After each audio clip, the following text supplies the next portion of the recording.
Welcome to my channel. अस्सलामुअलैकुम। हमारा आज का बेबीज़ बॉयज़ नेम है शेराज। शेराज के इंग्लिश में स्पेल्स हैं SHERAZ, शेराज। इस नेम का मज़हब है इस्लाम और इस नेम का जिन्स है लड़का। ये एक इस्लामिक नेम है और लड़कों के लिए रखा जाता है ये नाम। इस नेम के मायने हैं जमा हुआ दूध, शेराज। इस नेम के हरूफ की बात करते हैं तो उर्दू में 5 हरूफ के साथ एक लफ्ज़ बनता है और इंग्लिश में इसके 6 लेटर्स 1 वर्ड, शेराज।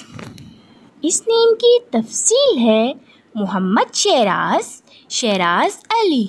इस तरह से हम ये नाम रख सकते हैं। आप भी अपने नाम का मायने जानने के लिए कमेंट्स में अपना नाम लिखें और मायने जानिए। एंड अपने नाम की स्पेशल वीडियो बनवाने के लिए भी आप मेरे कमेंट बॉक्स में अपना नाम कमेंट कर सकते हैं। And please subscribe my channel, like, comment and share.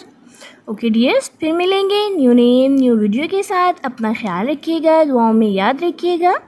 अल्लाह हाफिज़।